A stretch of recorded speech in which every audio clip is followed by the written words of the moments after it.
Habib di Indonesia yang ada sekarang ini, yang jalurnya Sayyid Alawi, ya jangan pakai Sayyid, yang jalurnya Alawi bin Ubaidillah dalam tanda petik, karena Ubaidillah itu diduga kuat itu tokoh fiktif. Ahmad bin Isa putranya cuma 3, Muhammad, Ali, Husain. Tahun 3 Hijriah, 4 Hijriah, 5 Hijriah sampai 8 Hijriah, Ahmad bin Isa anaknya cuma 3. Tapi barang tahun ke-9 Hijriah putrane tambah siji, siapa? Ubaidillah. Nah, ini yang menurut penelitian Romo Ki Haji Imaduddin Al-Bantani itu sosok fiktif yang sebenarnya tidak ada. Untuk itu saya serahkan singkat mawon iki Pak Iman. Jadi main-main anu kok ki maju temenan, jadi kok jam 2 ora apa-apa. Ki mumpung anak apa jenengane yang bertanggung jawab untuk akhirat. Atau langsung saja mau yang bertanya? Langsung? Ya, langsung. Oke, langsung. Ya. Setelah saya amati sampai sekarang, ini kayaknya NU ini terbelah, Pak. NU terbelah.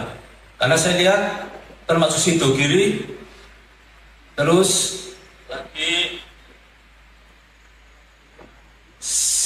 Sarang, termasuk juga Sarang kan Gus Najih itu, termasuk juga dari Ketua PBNU, saya amati juga diam. Dan ini untuk kedepannya, untuk masalah nasab, ini mohon penjelasannya Bapak Ki Imad, biar mungkin ini jangan berlarut-larut Pak. Pak Kiai, ini mohon nanti penjelasannya, penjelasannya bagaimana. Termasuk juga dari kesepuan PBNU, Rais Am, Miftahul Ahyar juga kayaknya masih ngambang gitu, bahkan tidak berpihak kepada kita termasuk. Jadi mohon penjelasannya kepada Bapak Kiai Ahmad untuk permasalahan ini kedepannya bagaimana biar tuntas lah. Terima kasih. Assalamualaikum warahmatullahi wabarakatuh. Waalaikumsalam. Yang kedua, Assalamualaikum warahmatullahi wabarakatuh.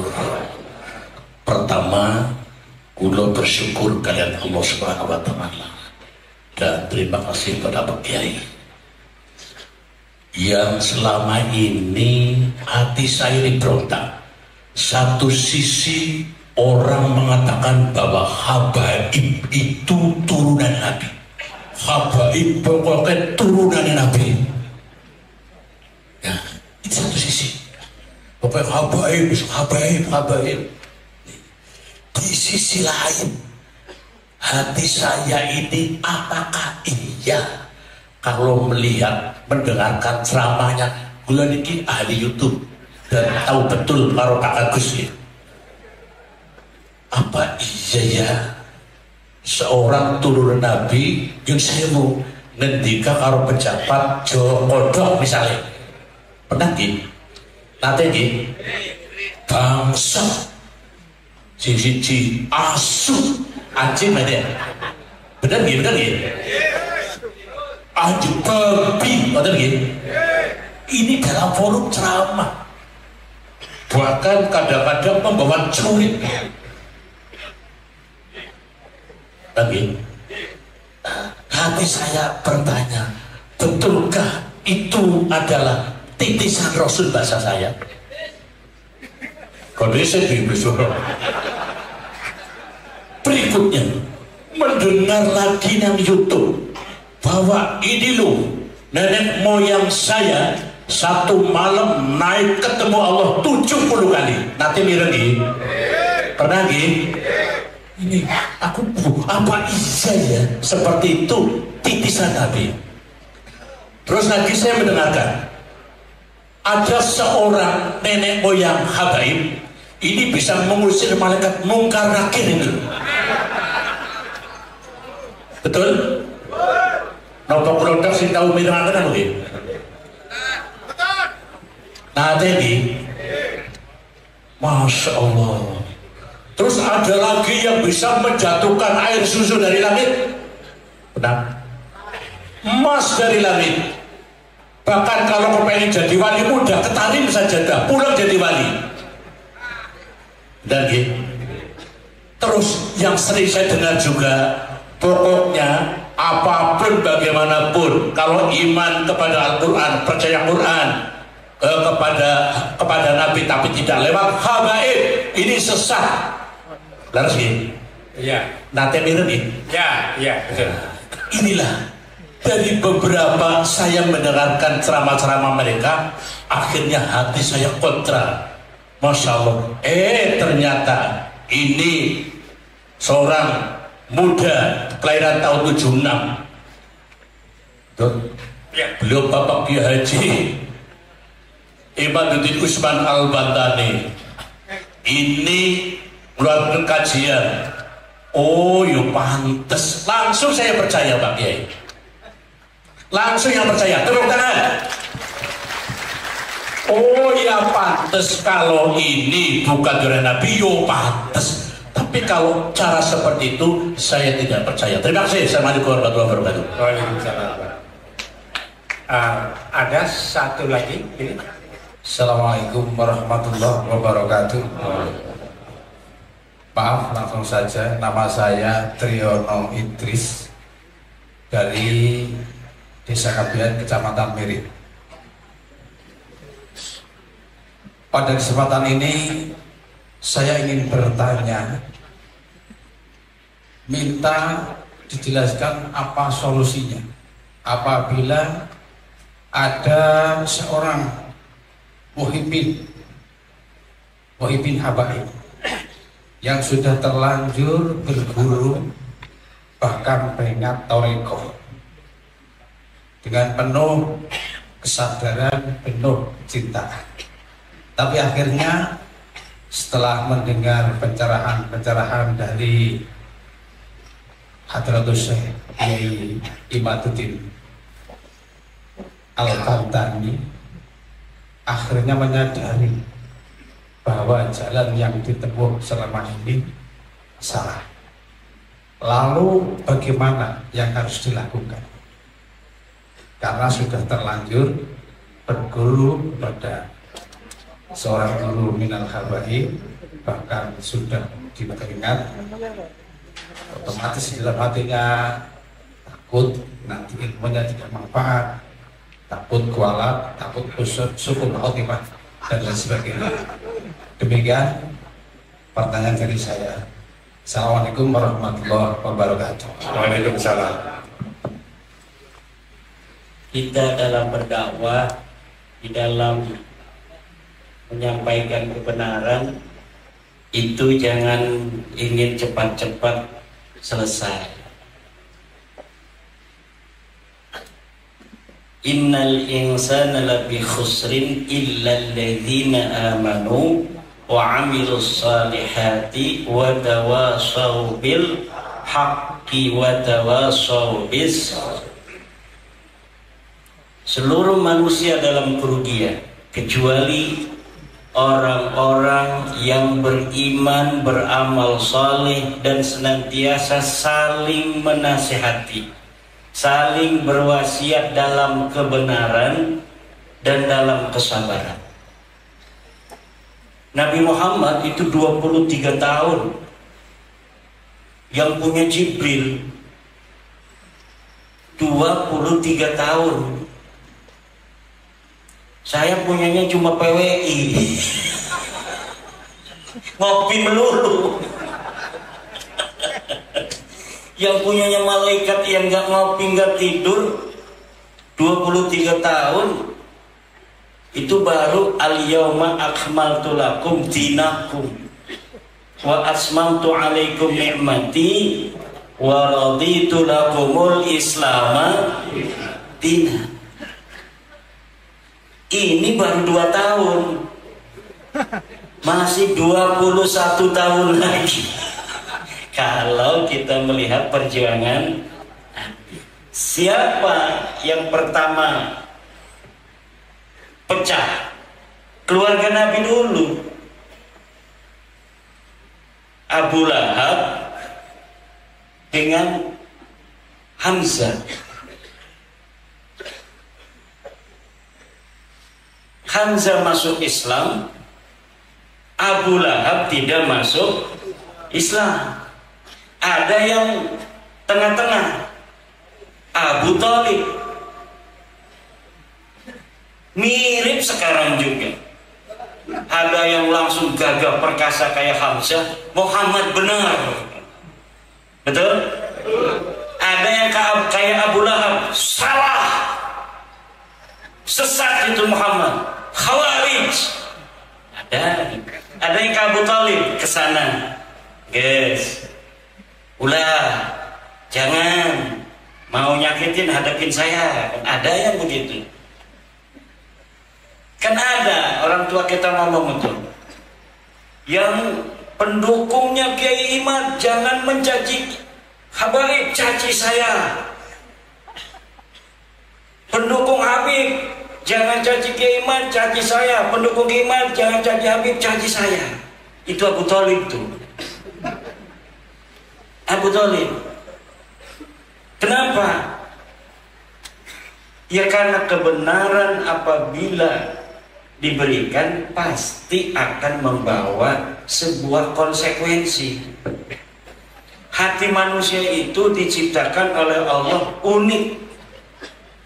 Hati manusia diciptakan oleh Allah unik. Setiap kita nih hadirnya satu, matanya seluruhnya ke saya, tapi cara memahami saya beda-beda. Ada yang apa sih maksudnya udang-udang putih atasnya merah, ini PDI kali orang. Ada lagi yang mikir di hatinya, katanya lagi ngomongin nasabnya orang Yaman, tapi pakaiannya kayak orang Yaman. Ada lagi ibu-ibu tuh belah sana, kira-kira dia ini mau kawin lagi enggak ya? Saya masih punya anak perempuan lagi tahfidz gitu. Itu Kiai. Macam-macam. Hati itu cara memahami, cara dalam merespon itu berbeda-beda. Jadi itu saja. Saya kan hanya meneliti nasab Pak MWC, Pak Ranting.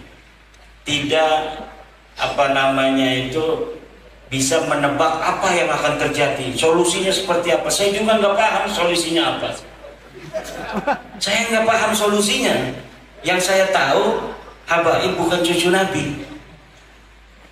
Berdasarkan penelitian saya, berdasarkan dalil-dalil yang jelas, orang yang namanya Ubaid, yang katanya leluhurnya para Habaib, yang katanya wafat 383, katanya punya ayah namanya Ahmad bin Isa. Ini cucu Nabi asli nih. Dia tertulis namanya dari mulai abad ke-5, ke-6, ke-7, ke-8, ke-9. Ada semua tuh kitab-kitab nasab, capilnya itu. Di setiap masa ada. Ditulis Ahmad bin Isa, anaknya Muhammad An-Naqib, anaknya Ali Al-Uraidi, anaknya Ja'far Shadiq, anaknya Muhammad Al-Baqir, anaknya Ali Zainal Abidin, anaknya Husain, anaknya Siti Fatimah Az-Zahra, anaknya Nabi Muhammad. Semuanya ditulis itu. Sahih. Ahmad bin Isa ini adalah cucu baginda Nabi besar Muhammad sallallahu alaihi wasallam. Nah, ini yang wafatnya ini 345, Ahmad bin Isa, yang di kitab-kitab itu ada, dicatat anaknya cuma 3. Satu namanya Muhammad, kedua namanya Ali, ketiga namanya Husain. Jadi namanya 3. Dari mulai abad di mana dia hidup kemudian kitab-kitab banyak dicatat, ditulis, semuanya ngomongnya begitu. Tidak ada yang mengatakan punya anak namanya Ubaid. Baru di abad 9 ada kiai namanya Ali As-Sakron. Dia nulis kitab bahwa dia namanya Ali, punya ayah namanya Abu Bakar, punya ayah namanya Abdurrahman, punya ayah namanya Maula Dawila, punya ayah namanya Ali Sahibud Darak, punya ayah namanya Ali Al-Ghayyur, punya ayah namanya Faqih Muqaddam, punya ayah namanya Ali, punya ayah namanya Muhammad Sahib Mirbad, punya ayah namanya Alwi, punya ayah namanya Ali bin Muhammad, punya ayah namanya Alwi, punya ayah namanya Ubaid, punya ayah namanya Ahmad bin Isa, katanya itu di kitabnya dia tuh. Itu mulainya pengakuan abad ke-9 Hijriyah. Dari mulai situlah kemudian kitab-kitab yang lain, karena dia kiai punya murid, muridnya nyatet, termasuk Ibnu Hajar. Dia punya guru sepupunya Ali Al-Sakron ini, namanya Al-Idrus. Nah, akhirnya sampai sekarang dalam kitab itu, kata Ustadz Hanif Alatas tuh, sudah 180 kitab yang menulis bahwa Ubaid punya ayah namanya Ahmad bin Isa. Kenapa? Ya dari mulai abad 9 itu. Sebelumnya mah nggak ada. Dia tidak tahu kalau sebelumnya orang Irak, orang Iran sudah bikin kitab. Orang namanya Ahmad bin Isa ini aslinya orang Madinah. Dia cucu Nabi itu banyaknya dari kota Madinah. Nanti baru cucunya ada yang pindah. Tapi nggak ada yang namanya Ubaidillah ini pindah kemana? Pindah ke Qum di Iran. Itu ada nanti cucunya Ahmad bin Isa yang pindah ke Qum di Iran. Makanya kemudian yang orang Qum ini nyatet kakek-kakek mereka, keturunan mereka ke atas. Kakek dia namanya Ahmad bin Isa punya anaknya 3 dicatat. Ini orang yang jauh di sana, Yaman. Pada abad selanjutnya 550 tahun kemudian, karena zaman dulu itu nggak kayak zaman sekarang, ada YouTube, ada internet, dia nggak pernah ke sana, nggak pernah lihat kitabnya. Jadi nggak tahu kalau di sana banyak kitab yang sudah mencatat nama-nama ini. Akhirnya orang Yaman bikin sendiri setelah 550 tahun wafatnya Ahmad bin Isa, bahwa Ahmad bin Isa punya anak namanya Ubaid.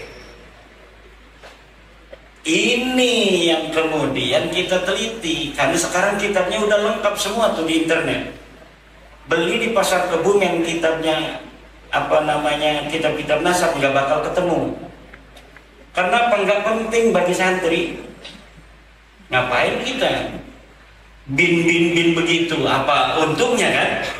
Tapi kalau untuk peneliti penting. Makanya saya mah langsung mesen habis 3 jutaan kitab aslinya. Jadi PDF-nya punya, kitab aslinya pun punya. Kita beli dari luar negeri.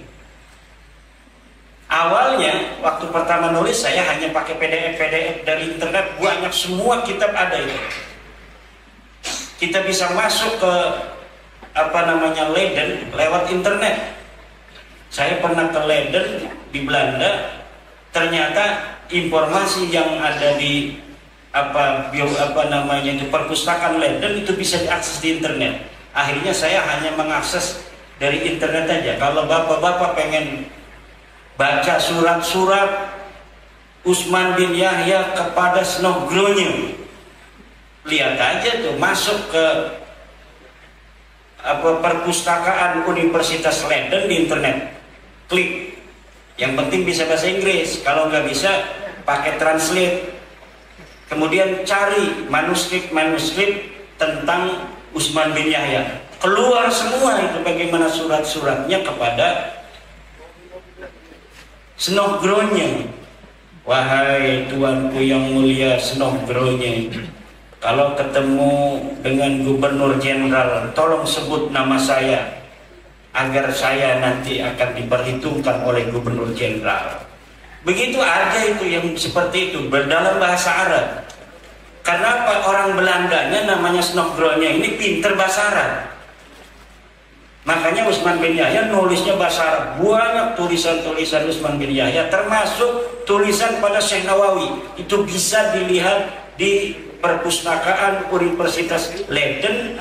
Tidak usah ke Belanda, cukup di perpustakaan Leiden yang ada di internet. Masuk di situ, ada yang gestaktrit, artinya tidak bisa diakses. Kalau kita belum pernah ke sana harus punya kartu. Kalau saya punya kartunya Universitas Leiden itu. Jadi saya karena pernah ke sana, saya daftar di sana sebagai anggota daripada perpustakaan Leiden. Akhirnya saya bisa mengakses seluruh apa yang ada di internet itu. Tapi kalau kita bukan anggota, ada yang ditutup, dikunci, ada yang bisa diakses. Surat Utsman bin Yahya bisa diakses siapa saja. Tapi kalau untuk manuskrip-manuskrip tertentu banyak yang tidak bisa diakses, kecuali kita jadi anggota perpustakaan Universitas Leiden Belanda. Begitu. Bayar. Jadi kita daftarnya untuk bayar. Itu walaupun adanya di luar universitas, itu nggak bisa diakses dari internet itu, walaupun begitu dekat. Harus anggota. Hebatnya gitu. Makanya kita harus meneliti di sana. PBNU kemarin mengutus juga salah seorang peneliti ke Universitas Leiden. Saya minta juga surat yang lain, karena saya tidak bisa mengakses surat yang bukan dari Utsman bin Yahya sekarang. Yang bisa diakses surat Utsman bin Yahya langsung dipoto oleh dari teman yang dari PBNU. Selain Utsman bin Yahya, ternyata juga membuat doa untuk Ratu Wilhelmina. Namanya Ismail Al-Atos. Itu bikin surat, bikin doa untuk Ratu Wilhelmina. Sama saja. Nah, tetapi para hadirin, kembali ke pertanyaannya. Saya ini sebenarnya karena tadi digocok-gocok di mobil, jadi mobilnya pakai patwal. Coba dari Pasuruan ke sini, di sana pakai patwal, di sini pakai patwal. Nggak bisa istirahat, 140 terus, ngap gitu. Jadi masih rada buyang. Karena mobilnya nggak bisa berhenti, mau apa nggak bisa kan, pakai polisi, masa kita yang berhenti polisinya jalan gitu. Nah, kita kembali ke tadi ya, belum selesai. Kemudian bukan hanya tidak ada di dalam kitab nasab, Pak. Dalam sejarah pun semua kitab sejarah yang ditulis di abad-abad itu kan banyak itu kitab. Imam Syafi'i itu Pak Kiai itu wafatnya 204 Hijriah. Beliau lahir 150 Hijriah. Kan punya kitab namanya Al-Um, berjilid-jilid. Ibnu Hisham berjilid-jilid kitab sejarah. Itu Ibnu Ishaq aja 80 Hijriah. 80 Hijriah sudah ada kitab sejarah Ibnu Ishaq. Kemudian dilanjutkan oleh Ibnu Hisham. Itu di Saudi, di Mesir, di Irak, di Iran banyak kitab sejarah, termasuk di Yaman. Itu di Yaman ada Musallam al-Haji di abad ke-5 ke-6. Itu tidak ada nama-nama keluarga mereka dicatat itu. Katanya Imam Mujtahid Mutlak. Kalau Mujtahid Mutlak sama dengan Imam Syafi'i. Tapi tidak ada beritanya sama sekali di kitab-kitab sejarah. Ada kitab Tabaqat al-ulama wal muluk, as-suluk fi tabaqat ulama wal muluk. Katanya keluarga mereka sebagai mujtahid mutlak, sebagai imam, sebagai orang-orang ulama besar, sama sekali tidak ada di sana. Jadi ini yang terjadi sebagai pengakuan yang sudah ratusan tahun, tapi ketika diminta bukti materialnya sama sekali tidak ada. Itu. Kemudian untuk yang kedua apa itu? Nah, kalau masalah thariqah, udah yang jelas saja thariqah Khalidiyah, Naqsabandiyah. Gurunya yang jelas silsilahnya. Tuh kayak saya tadi sebutin, Kiai Wahid punya guru bapaknya Kiai Mahfud, punya guru Kiai Hasbullah, punya guru Kiai Abdurrahman, punya guru Kiai Syekh Sulaiman Judi atau Syekh Raud Jabroh ya, Syekh Abdurrahman ke Sulaiman Judi. Terus kalau Syekh Sulaiman Judi itu sudah banyak jurnal di UIN itu, banyak sekali yang menulis mencatat tentang Syekh Sulaiman Judi. Bagaimana silsilahnya sampai Sayyidina Abu Bakar As-Siddiq itu sudah jelas. Dari Syekh Sulaiman Zuhdi Jabal Qubay saja ke bawah, jelas apa tidak? Kalau yang Khalidiyah Al-Huda ini jelas. Saya sudah teliti, saya ini peneliti. Jadi kalau misalnya saya mendengar itu sana ada thariqah di Banyumas, thariqah yang Bailiyah, saya teliti sebelum saya siqah. Oh ini pas ini garis sejarahnya. Apalagi ini dari ayah ke anak, dari ayah ke anak, dari ayah ke anak. Jadi sebenarnya bukan karena dia Balawi kita nggak boleh untuk mengambil ilmu atau thariqah, bukan. Tapi sanadnya nyambung apa kagak? Teliti dulu silsilahnya itu. Bener nggak dia berguru kepadanya? Katanya ngambilnya ke Mbah Ilyas, kok karekannya Sadiliyah? Kan aneh. Kalau Mbah Ilyas ya sama dengan Mbah Hasbullah, Naqsabandiyah, Khalidiyah. Ini katanya ngambilnya ke Mbah Ilyas, Mbah Malik ya. Tapi kok jadinya Sadiliyah? Ya ini berarti nggak nyambung. Ini bahaya kalau ternyata nyambung, kita bukannya usul ke Allah, ke yang lain, ke Borobudur nanti. Udah, thariqah yang jelas-jelas saja. Thariqahnya Kiai Nusantara. Apa ada lagi? Kiai Mustahil mah itu mah bukan pertanyaan, curhat dia mah. Udah yang lain. Baik, sebentar. Tadi banyak disebut nama Utsman bin Yahya. Manhua, siapa dia itu? Dia adalah mufti pemerintah Belanda yang dibayar setiap bulan oleh pemerintah Belanda. 100 gulden, berapa juta sekarang? Ya, 1 miliar katanya. Nah, bedanya dengan Mbah Hasyim Asy'ari, Mbah Hasyim akan dijadikan mufti tapi nggak kersa oleh Belanda. Nah ini supaya bersah. Oke, wah siap ya semangat banget. Oke, ya sebelah kanan utara. Oh ya depan 1, 3, ya 1, 2, 3 dulu. Oke, nama sebut ya. Asal. Assalamualaikum warahmatullahi wabarakatuh. Waalaikumsalam. Ya. Saya Ahmad Effendi dari Kalipoh, Ayah Kebumen, santrinya Romo Yolani. Pak Romantul, sebelum pertanyaan, begini Pak Yai Iman, saya yakin di antara ratusan atau ribuan pengunjung pada malam hari ini hanya 1-2 orang yang pernah kemudian ikut menelaah tesis panjenengan. Tetapi saya yakin kebanyakan mereka termasuk saya bersyukur dengan adanya tesis panjenengan. Artinya apa? penerimaan terhadap tesis panjenengan bukan karena kami paham tesis panjenengan, tetapi tesis panjenengan menjawab keresahan kami selama ini terhadap perilaku-perilaku para baklawi atau habaib ini yang khususnya di Indonesia, khususnya kepada kita para santri dan kaum nahdiyin yang jadi targetnya. Ini perilakunya sudah bahasa istilah Jawanya adalah kebangetan, memaksa untuk kadang-kadang meminta sejumlah nominal uang dan lain-lain.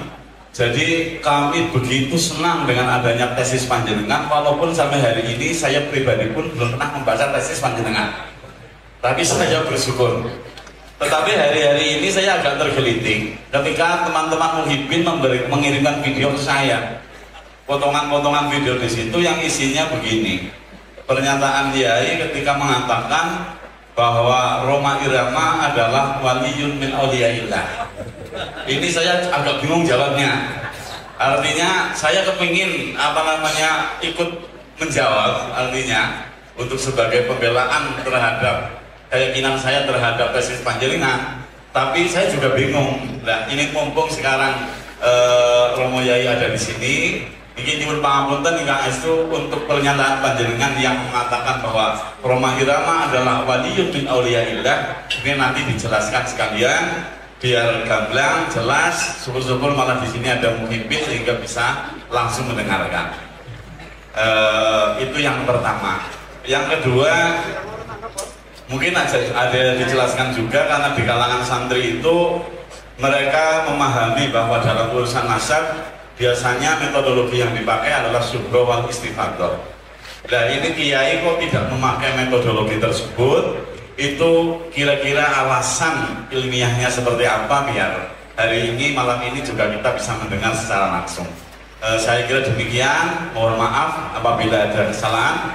Wallahul muwaffiq ila aqwamit thoriq wal afu minkum. Wassalamualaikum warahmatullahi wabarakatuh. Waalaikumsalam. Terima kasih Pak Kiai Effendi. Ayah, Kecamatan Ayah. Ketua MPCNU Kecamatan Ayah, Simbau Rekso, Pantai Selatan.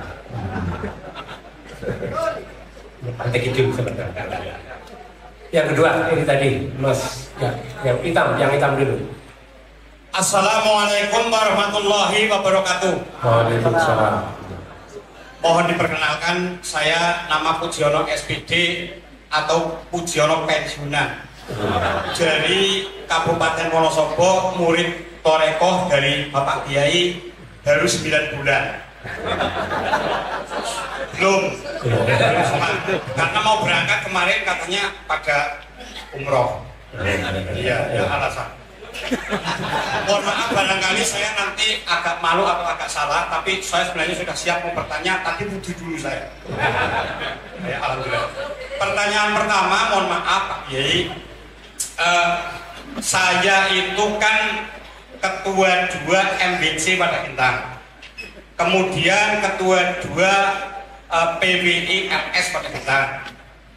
Saya kadang-kadang di sini tuh mumet karena pengurus-pengurus NU yang lain kadang-kadang mengatakan seperti ini. Yang namanya Habib, kalau di situ tuh alim alamah, tetap saya hormati. Kan begitu ya, umumnya itu. Tapi kalau saya melihat dari sejarahnya, pertama antek budada, kedua antek PKI, ketiga tidak ngaku kalau itu palsu. Walaupun alim apa dia pemalsu duit bid'um, apalagi pemalsu nabi, ya tinggal menunggu pembakaran menurut saya. Jadi menurut saya tidak perlu dihormati namanya pemalsu, kecuali dia sudah sujud syukur anak setahun terus pasrah ngalah, itu mungkin baru. Itu mohon maaf Pak Yai. Terus kemudian yang kedua gini, di Wadah Lintang makam-makam palsu bikinan bin Yahya itu sudah dihancurkan, termasuk di Cukrang, Gedongan, Ngalian. Terus kemudian setelah diperhatikan di situ, ada di antaranya adalah anggaran desa ya. Kemudian untuk membuat pas di tepi sungai itu membuat gedung dan sebagainya. Nah, menurut saya itu ada beberapa pelanggaran, melanggar palsu, melanggar nganggur duit desa dan sebagainya. Bisakah ini dituntut menurut aturan hukum negara? Ya, nanti biar dijelaskan. Saya kira itu pertanyaan saya, dan semoga benar-benar nanti saya memperoleh penjelasan yang jelas dari Bapak. Akhirul kalam, wabillahi taufiq wal hidayah. Assalamualaikum warahmatullahi wabarakatuh. Ya, nomor 3, Buat ketua MBCNU Biro. Muridku ini katanya tua murid itu.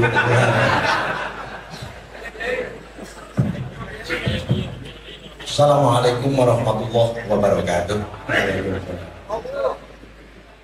Dari kembangan Pulau Fuad saking Biro saking Romo Kiai lah Pak Kawang. Ngaten Kiai. Yang pertama saya berikan apresiasi yang luar biasa kepada Mas Kiai Iman yang telah membuka takbir terkait dengan masalah sehingga menurut kami santri-santri di sekarang lebih giat terkait dengan kajian-kajian itu. Kemudian yang kedua, kalau kita melihat sejarah tadi ini disampaikan sejak pada kesucian yang sampai sekarang, termasuk di Indonesia itu termasuk super sukses menurut kami, super sukses terkait dengan itu. Lah ini dari kegiatan-kegiatan yang seperti itu yang dilakukan oleh saudara-saudara kita itu, sebenarnya itu motifnya apa? Kalau saya dulu pada era tahun 90-an sempat ya senam jantung, karena kalau ada tamu agung yang harus ngadep itu yang didahului itu saya, ya. Sempat saya pernah menyampaikan agak sedih. Belum dari bab ikhlas ajeng nganani to mau pun bingung dari bab ajeng nganani mau pun bingung, sehingga kami dulu berpikirnya motifnya hanya sekedar ekonomi gitu, atau mungkin ada motif-motif agen internasional ya terkait dengan suksesnya di Indonesia, khususnya mungkin di negara lain pun tidak. Apakah ada motif terkait politik internasional atau mungkin motif-motif yang lain dengan tadi pemalsuan dan yang lain-lain dan propaganda di Indonesia? Kata Kiai, Assalamualaikum warahmatullahi wabarakatuh. Waalaikumsalam. Terima kasih. Ya, Pak. Ya. Monggo. Tentang Bang Haji Roma Irama ya, apakah dia wali atau bukan? Sebelum saya jawab itu, wali itu ciri yang sangat melekat pada wali sesuai dengan Al-Quran adalah adamul khawf wa adamul hazan. Ala inna awliya Allah la khawfun alaihim wa la hum yahzanun. Ingatlah sesungguhnya para kekasih-kekasih Allah, para wali-wali Allah tidak punya rasa takut akan sesuatu yang akan dihadapi, walahum yahzanun, dan tidak pernah bersedih tentang apa yang terjadi dan sudah terjadi. Itu ciri wali. Dan itu dua-duanya fi'lul qalbi, la ya'lamuhuma illallah. Tidak ada yang tahu masalah apakah dia punya khauf, apakah dia tidak punya khauf, apakah dia punya hazan atau dia tidak punya hazan. Itu tidak ada yang tahu kecuali Allah. Tetapi kita bisa berhusnuzon pada orang yang berani dalam menyampaikan kebenaran. Itu kita bisa berhusnuzon. Wah, wali Allah ini. Orang yang kalau anaknya wafat sedih sebentar saja, tapi dia masih bisa mengerjakan hal-hal lainnya, kewajibannya. Yang biasa ngajar-ngaji aja. Yang biasanya kerja biasa dia. Kelihatan dalam wajahnya ada rasa sedih sebagai manusia, tetapi tidak mengurangi atau menghalangi aktivitas dan tugas-tugasnya. Itu bisa kita husnudzoni sebagai seorang wali, tapi hanya husnudzon. Hakikatnya hanya Allah. Nah, sekarang mengenai Rhoma Irama, sebenarnya saya tidak mengatakan itu. Yang saya katakan itu di Purbalingga, itu ada saksinya. Karena Mas Agus Mar ini hadir waktu itu.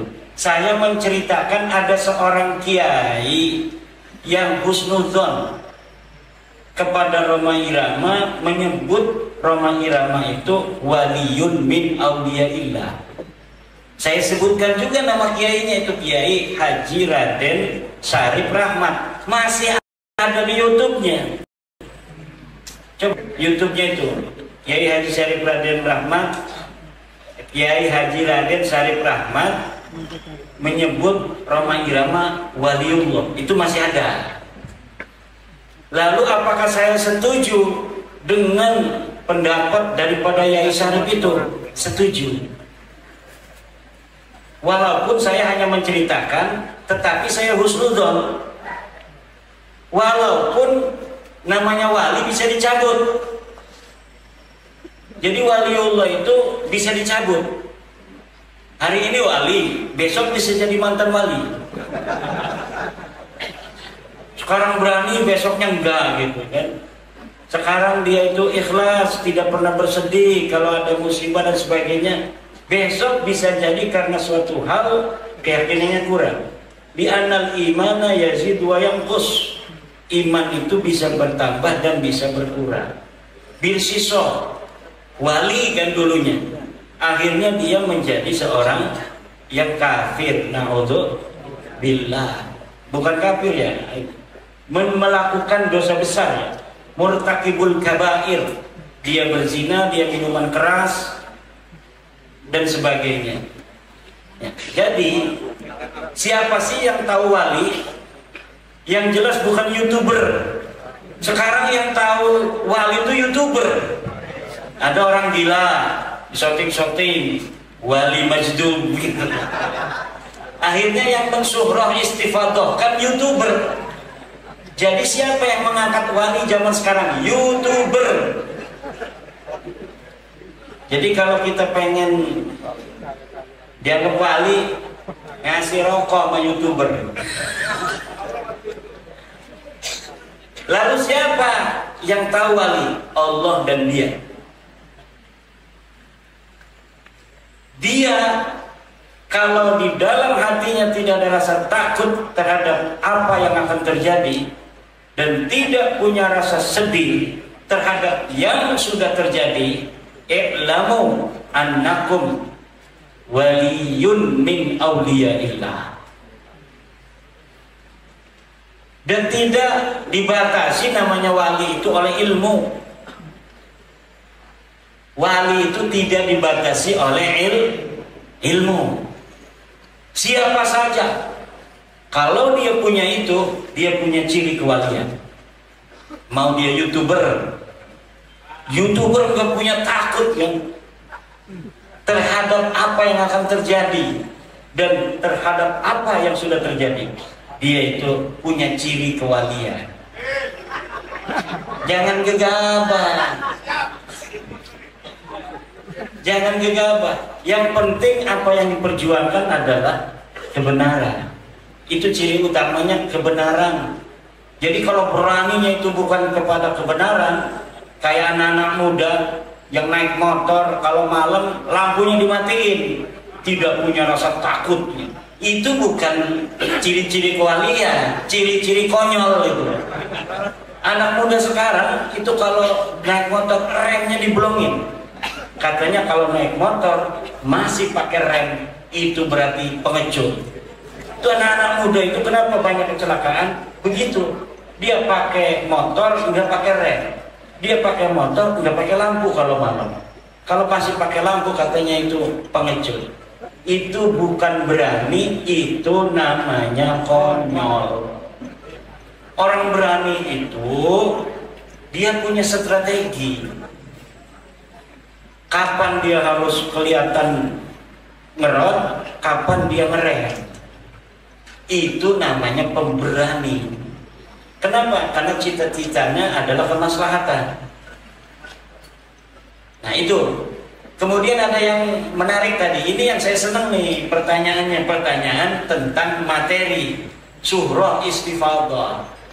Ada digaungkan isu bahwa saya menolak Syuhroh Istifadah sebagai penetapan nasab. Saya tidak menolak Syuhroh Istifadah dalam penetapan nasab, tetapi Syuhroh Istifadah tidak bisa untuk mengisbat Ba'lawi, nggak bisa. Syaratnya Syuhroh Istifadah itu dia tidak boleh bertentangan dengan bayyinah. Itu min syuruti Syuhroh Istifadah adalah tidak adanya mudafi', tidak adanya dafi' dan tidak adanya mu'arid. Misalnya begini,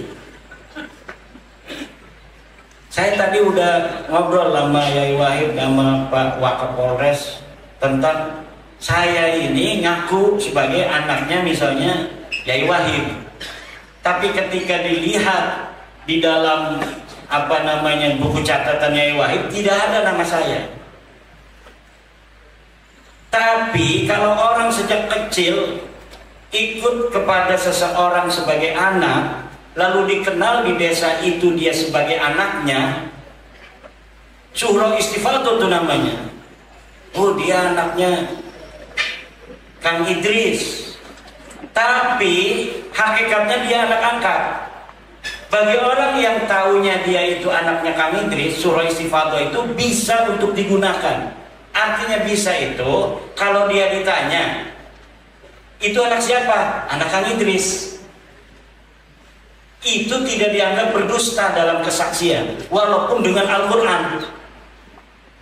Misalnya, ayo bersumpah demi Allah bahwa si fulan ini anak Kang Idris. Demi Allah, si fulan ini anaknya Kang Idris. Itu namanya tidak berdosa mengisbat seorang anak yang sudah Syuhroh Istifadah. Mengenai benar atau tidaknya dia itu anak Kang Idris, itu hal lain.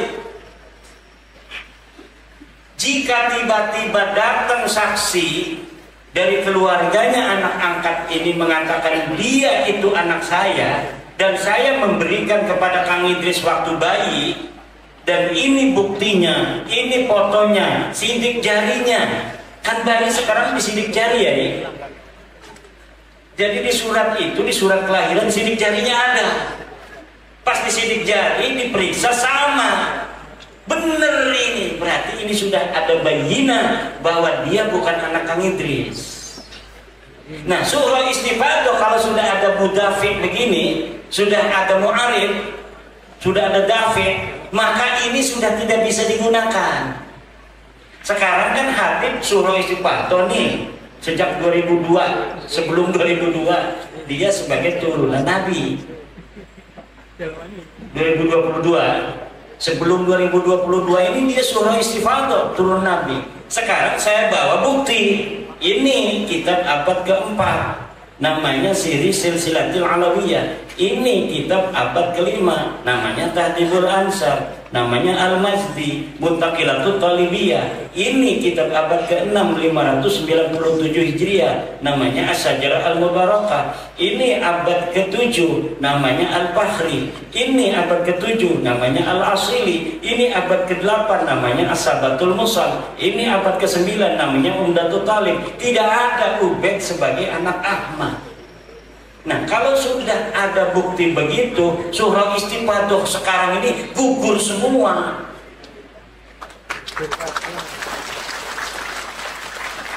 Gugur semua. Diambil darahnya, diperiksa, beda juga dengan turunan Nabi yang lain.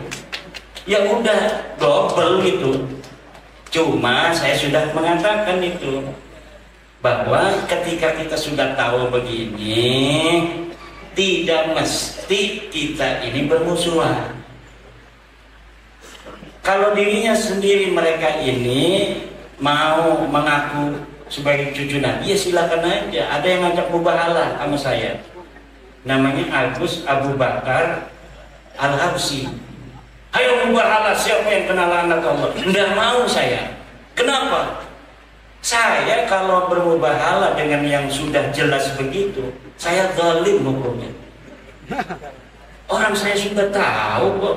Kayak tadi tuh, orang tuanya kan yang ngomong sama anaknya ini, kamu bukan anaknya Kang Idris, kamu anak saya. Nggak mau, saya anaknya Kang Idris. Mubahalah, siapa yang dapat laknat Allah? Jelas ibunya ini nggak bakal mau, karena ibunya tahu ini anak dia. Kalau dia mau mubahalah, anaknya yang akan celaka. Saya kepada habaib itu begitu. Tidak mau saya melihat habaib itu membawa-bawa nama anak keturunannya untuk celaka. Tidak mau saya. Tapi kalau untuk hanya dia saja misalnya, mungkin lama-lama akan saya layani tuh kalau dia maksa-maksa terus. Kalau dia maksa terus, ayo kita mubahalah. Boleh, tapi jangan bawa anak cucu.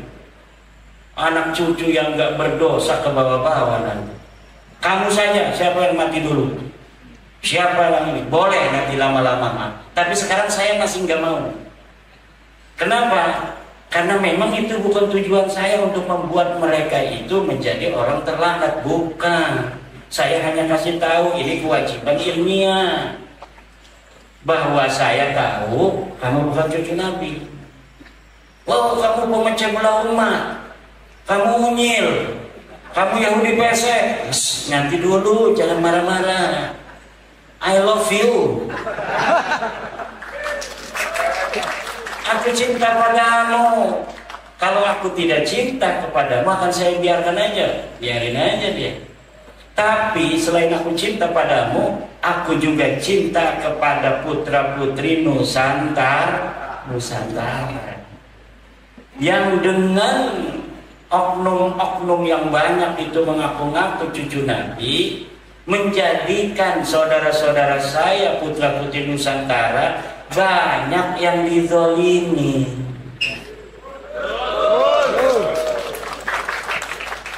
Setelah saya tahu kamu bukan cucu Nabi,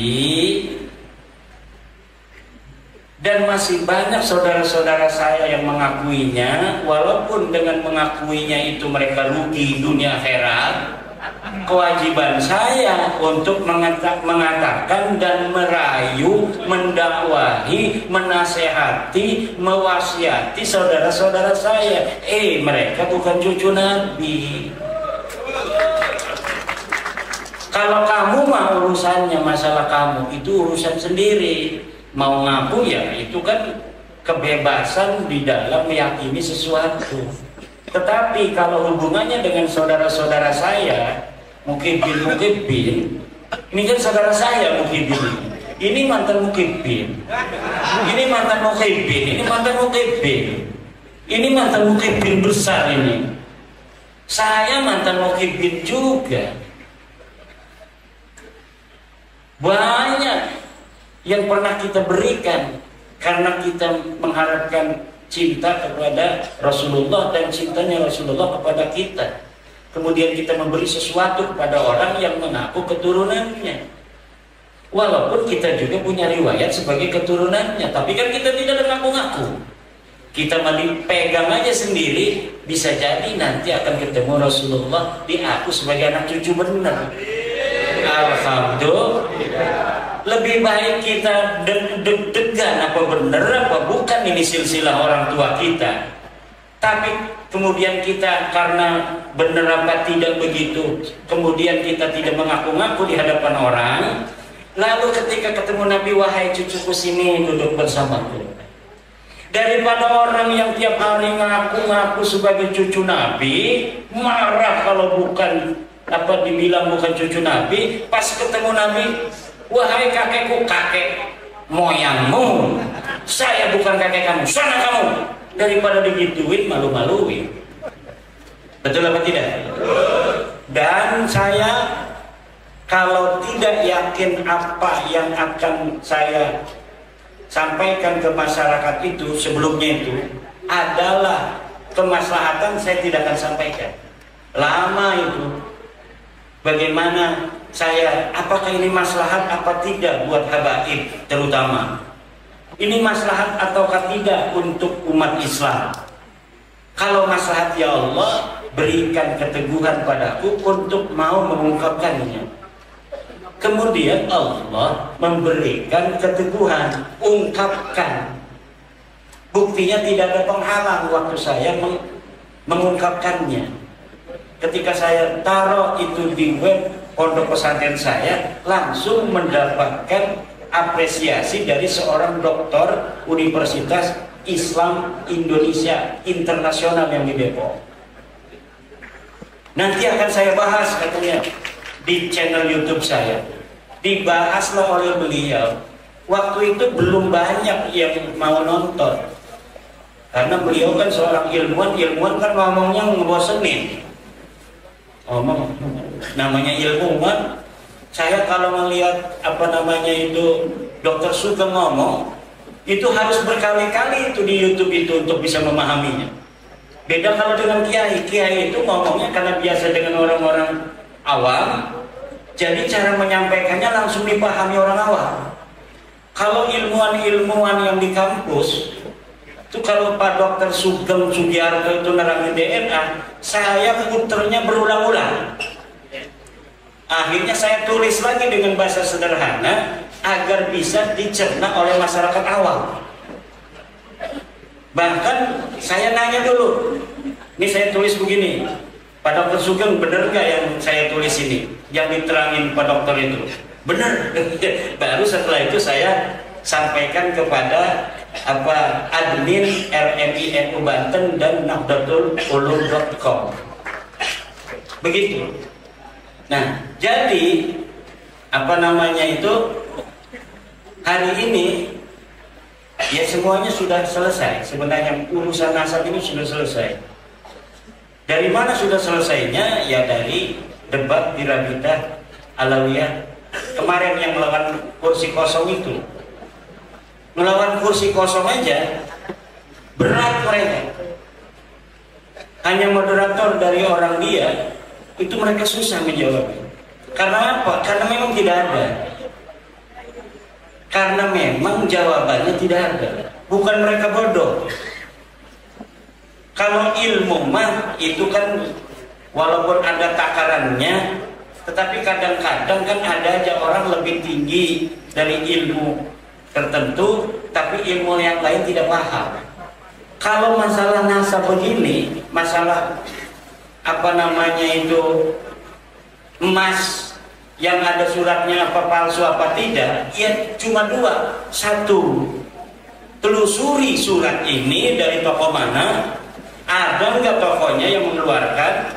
Yang kedua, uji di laboratorium benar apa tidak ini emas. Hanya begitu saja. Dan ini sudah terbukti bahwa memang mereka tidak memiliki data. Kenapa mereka tidak memiliki data? Ya karena memang selama 550 tahun itu tidak ada sama sekali itu.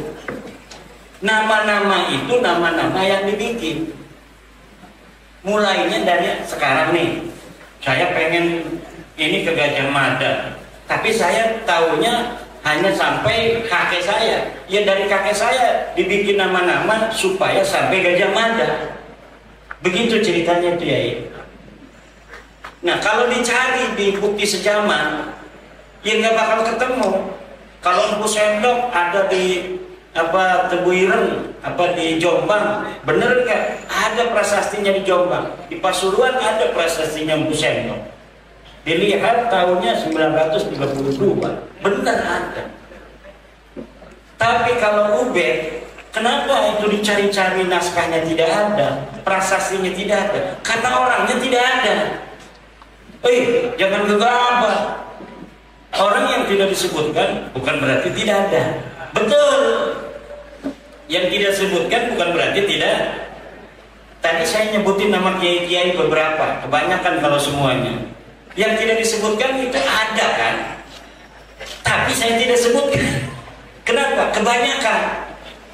Betul nggak ya, Dewan?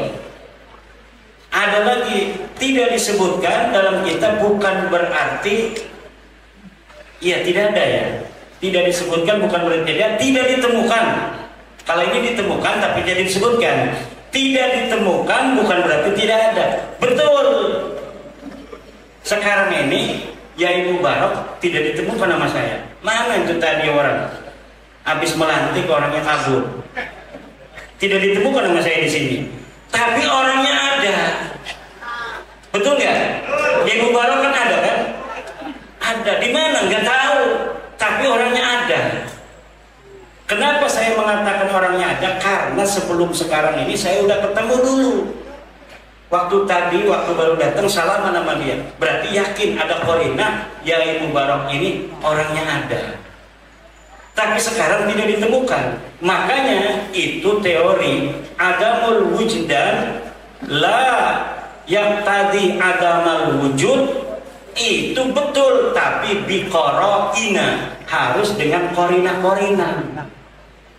Korinanya apa? Seperti tadi kitanya pernah bertemu dengan Yai Mubarak, tapi sekarang tidak ada, tidak ditemukan sekarang ini, bukan berarti Yai Mubarak tidak ada. Dari mana tahunya? Karena ada korina. Sebelum ini kita pernah bertemu. Itu. Apalagi? Yang Wonosobo. Hormat kepada habaib yang alim tidak perlu. Kata Bapak. Kalau saya berbeda Pak. Karena kita wajib menghormati orang berilmu. Di dalam Al-Quran, Al-Quran dulu lah. Yarfa'illahu alladhina amanu minkum walladhina utul ilma. Wajib menghormati orang berilmu karena dia tinggi pangkatnya di sisi Allah. Yang kedua, akrimul ulama wa innahum indallahi kurama. Jadi orang yang berilmu baca kitab. Udahlah, kalau masalah agama baca kitab aja. Itu ciri yang jelas dia berilmu. Baca kitabnya dari kanan ke kiri.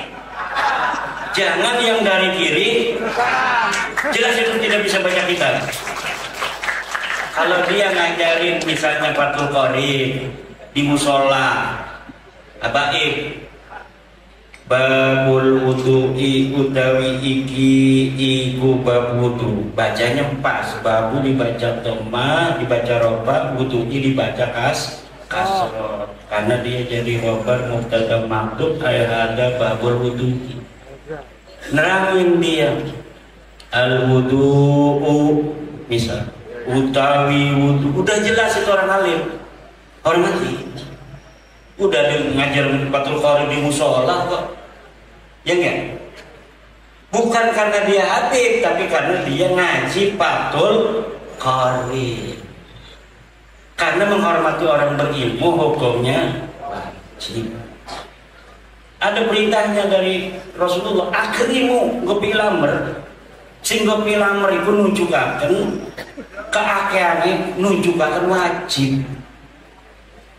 Senajan orang kabeh amr itu nunjukan wajib, ana sing nunjukaken sunnah, ana sing nunjukaken mubah. Seperti kulu wasrobu, makan dan minumlah. Wih, itu kulu fi'il amr, berarti wajib makan itu, bukan.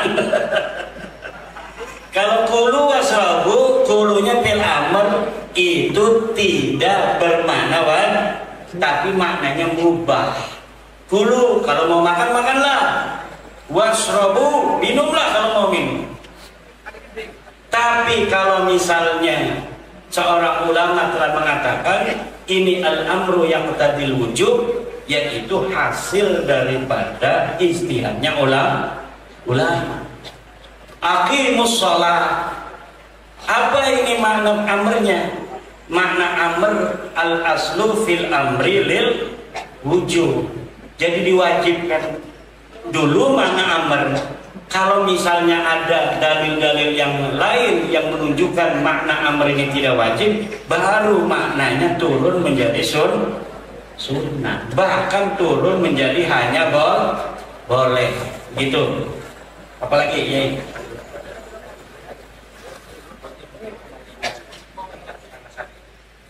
pencangkokan nasab. Motif-motif pencangkokan nasab itu apa? Itu tadi sudah dijawab tuh sama Pak Pendi ya. Katanya motifnya ekonomi. Kalau saya enggak apa namanya ya, tidak terlalu bisa menjawab motif ya. Apa sih pengennya, karena dia niatnya itu nggak tahu saya. Hanya bisa dilihat dari efek. Nah, efeknya macam-macam. Setiap orang mempunyai pengalaman yang berbeda dengan para habaib, betul nggak? Ada yang diminta keramiknya, kayak di Kebumen, di Banyumas. Ada yang diminta kambingnya. Kemarin ada kiai di kampung saya datang ke rumah saya. Kiai, tadinya katanya di kampung itu Habib datang tuh minta kambingnya sama kiai itu satu-satu. Cuma karena yang 5 ini sekarang udah gak percaya sama Habib katanya. Yang satu masih percaya, namanya Ki Usman. Akhirnya 6 itu minta sama Ki Usman semua katanya. Itu ada yang begitu kemarin. Saya ketawa aja, itu kasihan Ki Usman. Tapi karena dia masih percaya, ya dia kasih untuk mendekatkan diri kepada Allah. Niatnya begitu semua kiai. Makanya orang yang paling gampang ditipu itu orang baik. Siapa lagi sih di dunia ini, terutama di kampung kita, yang lebih baik daripada kiai di dalam agama? Gak ada. Makanya yang banyak jadi korban itu kiai.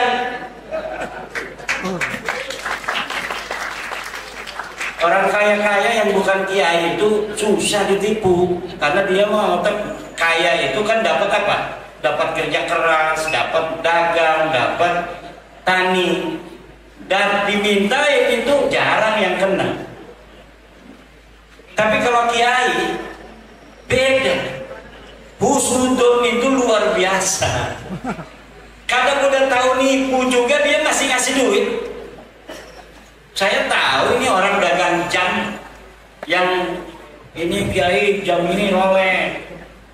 Ini kalau di sana harganya ini bisa 5 juta, udah mak kiai mah 300.000. Padahal ini jam palsu yang harganya 60.000. Sama kiai udah nih 100.000. Dia niatnya bukan beli jam itu, hanya pengen ngasih aja. Kadang dibawa aja jamnya, nggak mau kiai, saya udah jual kok jamnya suruh dibawa. Ya saya dipegang aja, ya 2 hari mati jamnya. Itu kiai itu. Nah, sekarang kiai-kiai karena ada merasa, ya kalau yang 100.000, 200.000, kadang-kadang ada yang ngasih mobil kan, setan doang. Saya ngasih duit, ngasih mobil ini untuk cucu Nabi supaya bisa ketemu dengan siapa? Rasulullah, ya kan? Ini ternyata palsu. Ini saya ketemu dengan kakeknya dia nanti. Waduh, bahaya.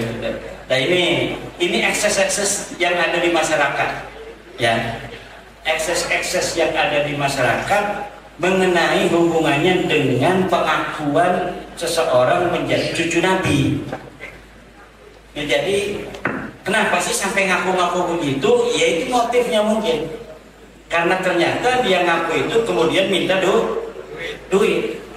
Dia ngaku kemudian nyari-nyari pengikut supaya pengikutnya itu begitu begitu fanatik kepada dia. Bisa itu motif-motifnya. Nah, kalau kiai-kiai yang dikembangkan adalah ilmu, betul apa tidak? Jadi hubungannya dia itu bukan hubungan dagang. Ini kalau cinta aku maka kamu masuk surga, enggak begitu. Tapi orangnya itu dia menjadi hormat karena dia mendapatkan yang terhormat, yaitu ilmu.